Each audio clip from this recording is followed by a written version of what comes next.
आम का एक पेड़ है। आम का पेड़ जब बड़ा हुआ और जब उसमें फूल लगने लगा, जिसको बौर बोला जाता है या मोर बोला जाता है, वो जब फूल लगा और सारे फूल को तोड़ के मैं फेंक दूंगा, सारे आम के सारे फूल को मैं तोड़ के फेंक दूंगा, तो क्या आगे फल बनेगा? क्या बिल्कुल नहीं। तो वैसी संन्यास लेना है। हमारे ट्राइबल कॉन्सेप्ट में, मूल निवासी कॉन्सेप्ट में संन्यास की कोई परंपरा नहीं है। मूल निवासियों, हे गोंडियन सगा जनों, हे सरना जनों, ये धरती बची हुई है, ये धरती प्रकृति चलायमान है, ये पर्यावरण चलायमान है, तो सिर्फ मूल निवासियों के कारण, उसी के कॉन्सेप्ट के कारण प्रकृति बची हुई है। अदरवाइज किसी भी धर्म में, किसी भी विचार में, किसी भी कॉन्सेप्ट में, किसी भी कम्युनिटी में प्रकृति के संरक्षणवाद का कोई सिद्धांत नहीं है। जय सेवा दोस्तों, मैं राहुल कन्ना के आज मैं एक विषय को लेकर माननीय केपी प्रधान सर जी के पास आया हूँ। हालांकि इनकी तबीयत अच्छी नहीं है, फिर भी हम थोड़ा सा इनको कष्ट देने वाले हैं। तो सबसे पहले इस वीडियो में आपका स्वागत है सर जी। सुरवेश सेवा, जय सेवा। सर जी, एक महत्वपूर्ण टॉपिक की ओर चलते हैं। दोस्तों, मैं आज इस सफ़र में मडमिंग को क्लियर करना चाहता हूँ। तो इसके बाद हम उड़ीसा जा रहे हैं, तो उड़ीसा में एक मडमिंग का प्रोग्राम है, वहाँ पे उसको शूट करेंगे, उसकी बारीकी को देखेंगे। लेकिन एक्चुअली उसके पहले हम समझ लेते हैं कि मडमिंग क्या चीज़ है। बाकी धर्मों में, बाकी समाजों में क्या मान्यता होती है, तो क्या वैसी मान्यता ट्राइबलों में है या उससे कुछ अलग है? इसके लिए हम मरकाम जी के पास आए हैं। तो सर जी, सवाल यही है कि मडमिंग, इस कंसेप्ट को आप क्लियर करिए। देखिए, मडमिंग जो है जीवन का एक महत्वपूर्ण पहलू है। इसमें एक टर्निंग पॉइंट होता है, या फिर लड़की हो या फिर लड़का हो, ठीक है। तो जैसे पूछा जाता है अलग अलग कम्युनिटी में, अलग अलग धर्मों में, अलग अलग समाजों में कि आप इस संसार में क्यों पैदा हुए, तो अलग अलग धर्म में अलग अलग विचारों के द्वारा कई अलग अलग विचार आता है। कि कोई बोलता है मैं मोक्ष के लिए पैदा हुआ, कोई बोलता है मैं पाप पुण्य के लिए हुआ, कोई बोलता है मैं स्वर्ग नरक के लिए हुआ। ऐसे अनेक विचार आते हैं। उनके विचार अपना अपना अलग है। इसमें हमको किसी के आक्षेप या फिर कोई दोषारों पर हमारा नहीं है। हमें दूसरे को कुछ कहना ही नहीं, कहना भी, सबका अलग अलग अपनी विचारधारा। हमारी गोंडियन, ट्राइबल या मूल निवासी या आदिवासियों की मान्यता क्या है मडमिंग का? तो हमारा कॉन्सेप्ट है, जैसे हम बोलते हैं प्रकृतिवंशी, तो हम भी प्रकृति के एक अंग हैं। प्रकृति में जैसे पेड़ पौधे, वनस्पति, जीव जंतु, कीड़ा मकोड़ा हैं, वैसे ही हम भी हैं, उसी का अंग वैसे ही हैं। हमारा भी जीवन काल, जीवन चक्र एक पेड़ जैसे, पशु जैसे, पक्षी जैसे, वनस्पति जैसे ही चलता है। तो इसके तहत संसार में जो भी कोई इस जीवन में, सृष्टि में आता है, वो अपने जैसा ही छोड़ के जाए, यही उसका कर्म होता है। यानी प्रकृति का जो नियम है, एक पेड़ आता है तो अपने बीच से हजारों पेड़ भी बनाता है। वैसे मैं भी एक प्रकृति का अंग हूँ। तो मेरा भी मान्यता है कि मैं जैसे आया हूँ, तो मेरे जैसे कोई अस्तित्व इस धरती पर छोड़ के जाऊँ, वंशवेल विस्तार हो। तो यही हमारा कॉन्सेप्ट है गोंडियन का, ट्राइबल का, आदिवासियों का, मूल निवासियों का, कि हम कोई पाप पुण्य या जो भी इसके लिए नहीं होते। प्रकृति को सिर्फ चलायमान करने के लिए, कि प्रकृति कभी भी ख़त्म ना हो। जैसे मैं हूँ, तो मेरे जैसा एक अस्तित्व इस जगह पे आए, सृष्टि पे आए, इसीलिए मैं इस धरती पर पैदा हुआ, और अपने जैसा ही एक अस्तित्व पैदा करके मैं प्रकृति में विलीन हो जाता हूँ। यानी ये चक्र चलता रहे, सेवा होती रहे। सेवा होती रहे, प्रकृति की सेवा होती रहे, प्रकृति का चलायमान होता रहे, प्रकृति कभी भी खत्म ना हो। उसके लिए तो प्रकृति में रहने वाले सभी जीवों का प्रजनन भी जरूरी है। यही हमारा अंतिम लक्ष्य है, पुनेम का या सरना का या मूल निवासियों का या आदिवासियों का, यही अंतिम लक्ष्य है। यही प्राकृतिक सत्य भी है। और इसी सत्यता को मैं साक्षात्वाद के नियम के तहत आचरण करते हुए अपना प्रकृति में सहभागिता निभाता हूँ। ठीक है। अब आपने बोला मडमिंग, तो मैंने बोला मडमिंग एक महत्वपूर्ण पहलू है, एक टर्निंग पॉइंट है। क्या होता है, प्राकृतिक नियम के तहत लड़की और लड़का में एक समय में एक एक्साइटेशन आता है, एक आकर्षण आता है। बिल्कुल। तो उस आकर्षण के तहत स्त्री और पुरुष लया लयोर, साई लांगरा आपस में नज़दीक में आते हैं। ठीक है। तो क्यों आते हैं कि प्रकृति के संचालन को आगे बढ़ाने के लिए उनमें एक आकर्षण पैदा हो रहा है। बिल्कुल। ठीक ये है, और ये भी सभी जीवों में लागू होता ये सब जीवों में लागू होता है, कॉमन है ये सब चीज़ें। एक attraction। समय आने पर अट्रैक्शन जो है, तो उसको हम परिपूर्ण सामाजिक पुनेमी या अपने पेन विधान या कस्टमरी लॉ या आदिवासी परंपरा के अनुसार उसको एक करने का जो विधान है उसी को मड़मिंग कहा जाता है। अब मड़मिंग शब्द 100% गोंडी का शब्द है। मड़मिंग शादी ब्याह मैरिज, इसमें बहुत जमीन आसमान का अंतर है। ठीक है, यानी शादी ब्याह और मड़मिंग में अंतर है। 100% अंतर है। कि जैसे आपका नाके हैं 5 सगा वाले, आपके यहाँ की बहुरिया है 4 सगा की, दोनों रेडी एग्री हैं शादी करने के लिए, आपके माँ बाप भी एग्री हैं, लेकिन कहीं मैरिज रजिस्ट्रार के पास आप शादी कर लिए, कहीं पर दूसरे पद्धति के द्वारा कर लिए, मंदिर में कर लिए, मंदिर में कर लिए, कहीं चर्च में कर लिए, कहीं दूसरी जगह कर लिए, उसके ऊपर नहीं है, तो उसको मड़मिंग का दर्जा नहीं दिया जा सकता। मड़मिंग का दर्जा कब दिया जाएगा? जब हमारे पूरे गोंडी विधान आदिवासी विधान के तहत, नेंग दस्तूर के तहत, नेंग दस्तूर रीति रिवाज परंपरा के अंतर्गत उसको जब निभाया जाएगा दोनों समाज के बीच में, तब उसको मड़मिंग कहा जाता है। मड़मिंग शब्द बना है मड़वा से।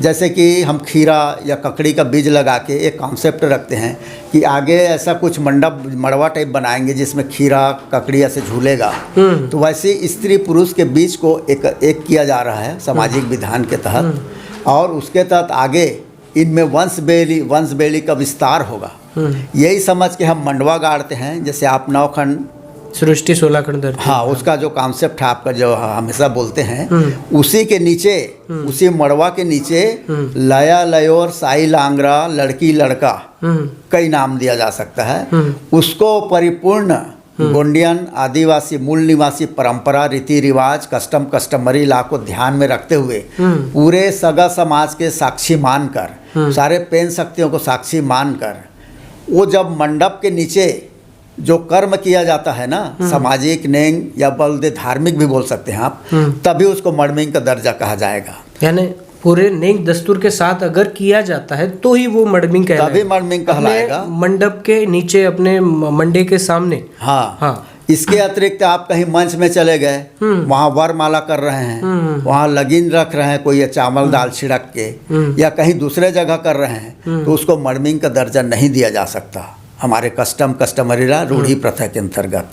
तो ये मड़मिंग एक महत्वपूर्ण पॉइंट है।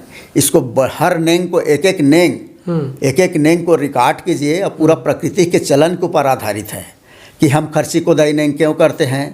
हम मतलब पहला जो गारसोली पेनधरसा में दिया का बिछावन कैसे करते हैं, कैसे लगना चाहिए कि 5 सगा है कि 4 सगा है। इसके बाद चुलमुंदरी का नेंग है, इसके बाद मलमी गट्टी का नेंग है, गरसोली नेंग है, इसके बाद लगीन भांवर है। ठीक है, लगीन भांवर में 7 जो चक्र चलते हैं लगीन भांवर में, वो 7 चक्र किन किन पेन शक्तियों के ऊपर आधारित है। सामान्यतः दूसरे लोग जो चक्र करते हैं परिक्रमा, अग्नि के 7 फेरे, हमारे में ऐसे नहीं है, 7 अलग अलग पेन शक्तियों को समर्पित है वो।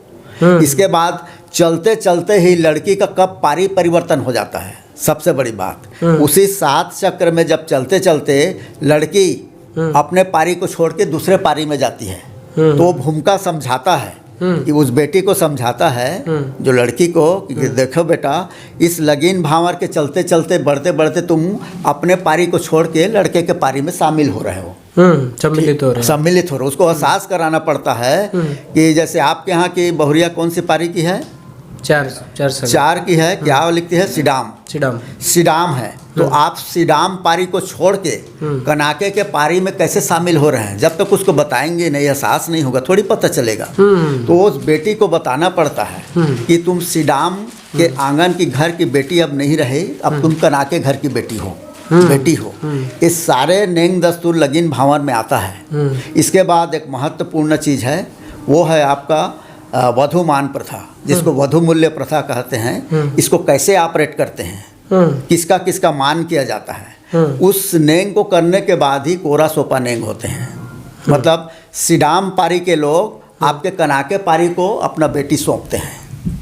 ठीक है ना, बेटी ही रहती है, अपने आंचल से, आंचल का मान करते हुए सारे व्यवस्था सारे नेंग रीति रिवाज आपको वहाँ पर देखने को मिलेगा जहाँ आप मड़मिंग करने जा रहे हैं। तो मड़मिंग का यही परिभाषा है सीधा सीधा कि मड़वा के नीचे जो भी पुनेमी सामाजिक हमारे परंपरा के अनुसार जो भी कार्य होते हैं उसी को मड़मिंग का दर्जा है।